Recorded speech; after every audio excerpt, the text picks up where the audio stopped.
It's time for your TLC Hiking Club bi-monthly vid clip, and check this out. Before you go anywhere, you people that have like a 37-second attention span, tune in. I'm going to go over some of my two top pet peeves. That may interest you. Spice it up a bit, right? Poke the bear. Anyhow, so let's get into it right away and go back to June 23rd, the last time that we did a monthly or bi-monthly vid clip. So since then, I'm going to keep trying to make this a fast-paced vid clip, guys. So we did the 5 summit bag in the Chiricahua National Park. I ended up having to finish that solo, the last 2 summits, and ended up becoming a 31-mile, 6,100 feet elevation gain day. Quite the brute task that I had taken on. Rest of my party had bailed out after summit number 3.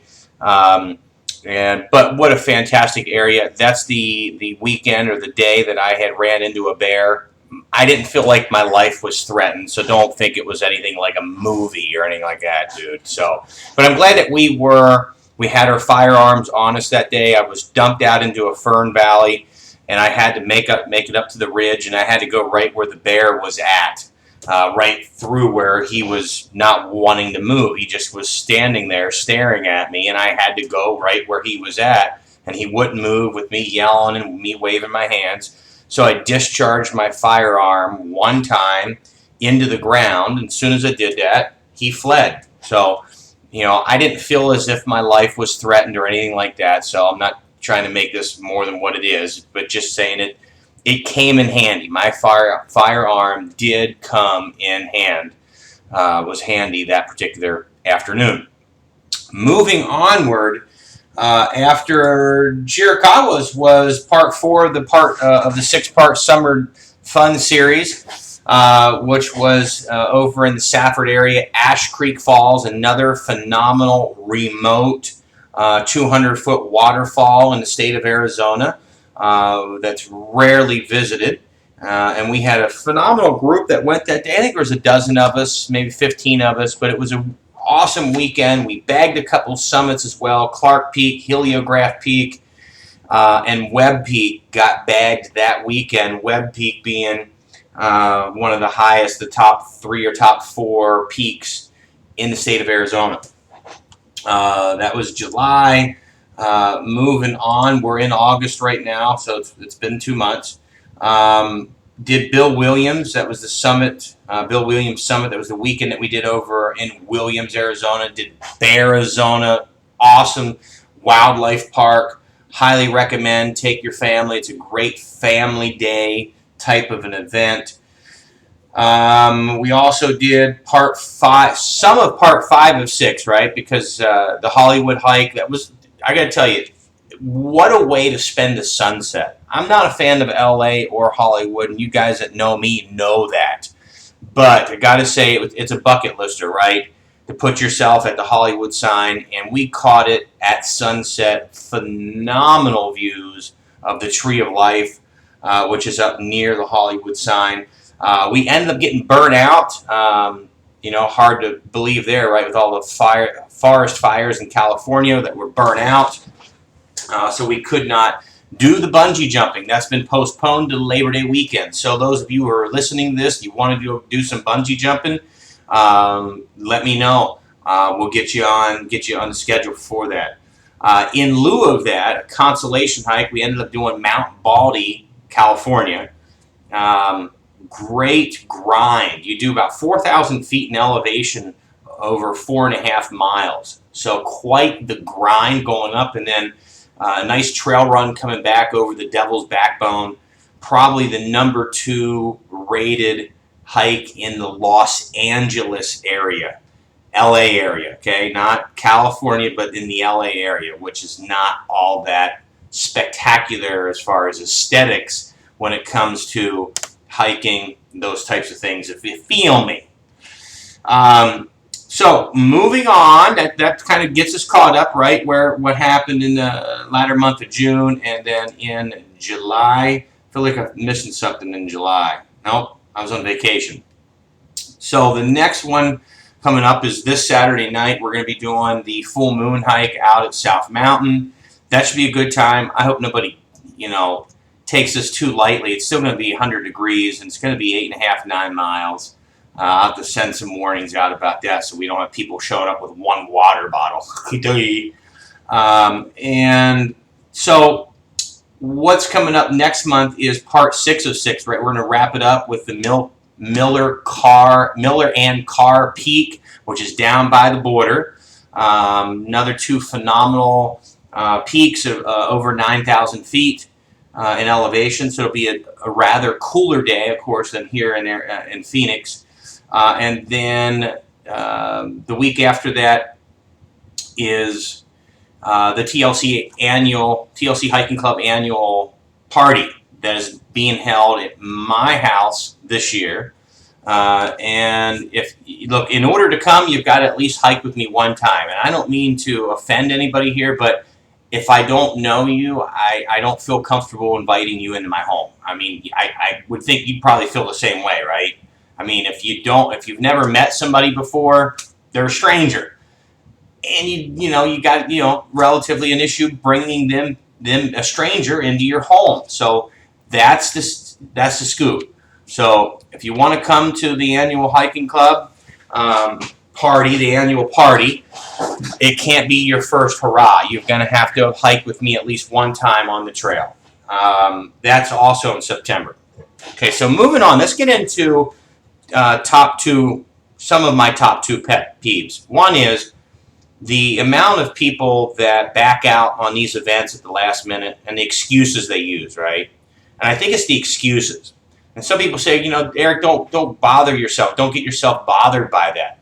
And I think it's easy for those people to say that because they're not the leader, right? So they don't see the plethora of excuses. And if you were in my seat, and let's say 20 people out of 40 over a week's time bailed on a hike, their 20 excuses that you see are very interesting, very creative, very interesting. From my windshield wipers don't work to I've overslept to I just don't feel good. I tweaked my ankle. I mean, right? And who's to say whose excuses are actually justifiable and which ones are BS? Because we know the majority of them are BS. I mean, if we're real about this and we're real and true to ourselves, I feel a little sore. I'm not going to make it. What's that, right? So here's the thing. Just be true, because I think people will respect you more if you're just honest about why you don't want to go anywhere with anything in life. Look, I don't want to go because I'm too tired, or I feel too lazy, or I just want to sit on the couch today. I'm just not into it. They're totally respectable decisions, rather than trying to contrive a story or to say I got the flu, or it might rain and I don't do well in rain and I don't blah, blah, blah, blah, blah, right? So just be true to yourself and be able to look yourself in the mirror knowing that you didn't give somebody some BS contrived story. Oh, I'm a little sore from yesterday. Oh, really?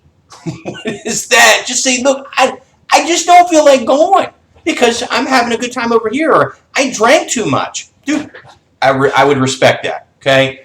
So just think about that. Rather than giving somebody some contrived BS story, just be honest with yourself and everybody else around you. And why does it matter? Because we want you out here.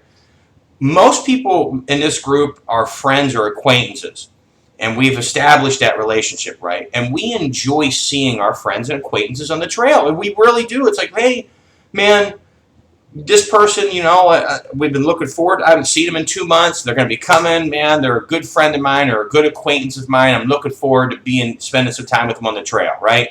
And then they bail the evening before. Yeah, it stings a little. It's like, man, I was really looking forward to spending some time with that person. So it has to do a little bit with that as well, So don't think it's just that somebody wants to give you some crap. Some people might actually be, feeling a little down about it because they were really looking forward to spending time with you.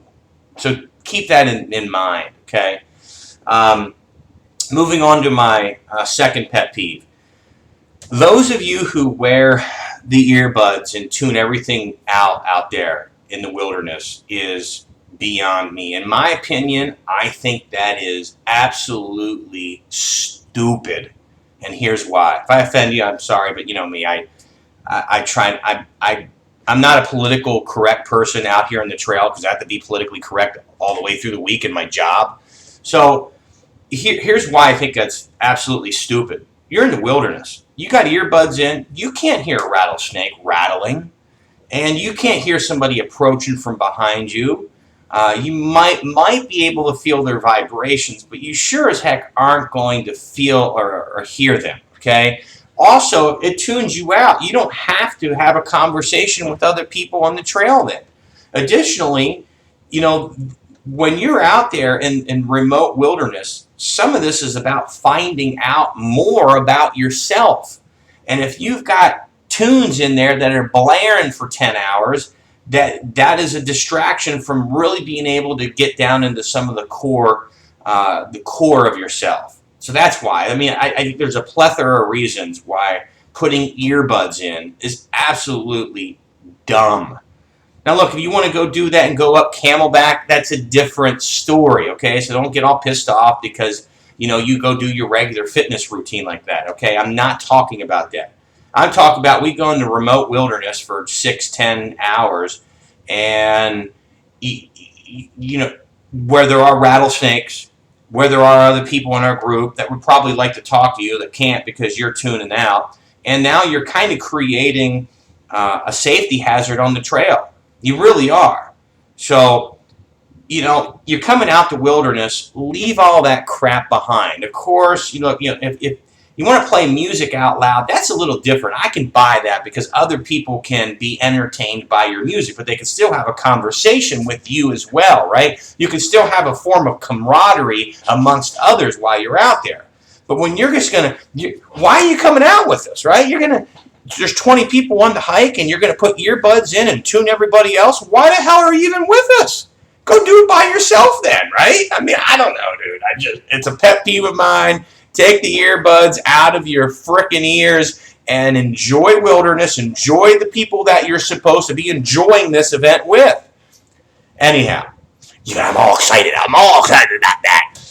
For those of you 1%ers that have followed this the whole way through, you're going to get $1 million in the mail if you put this to your Facebook wall by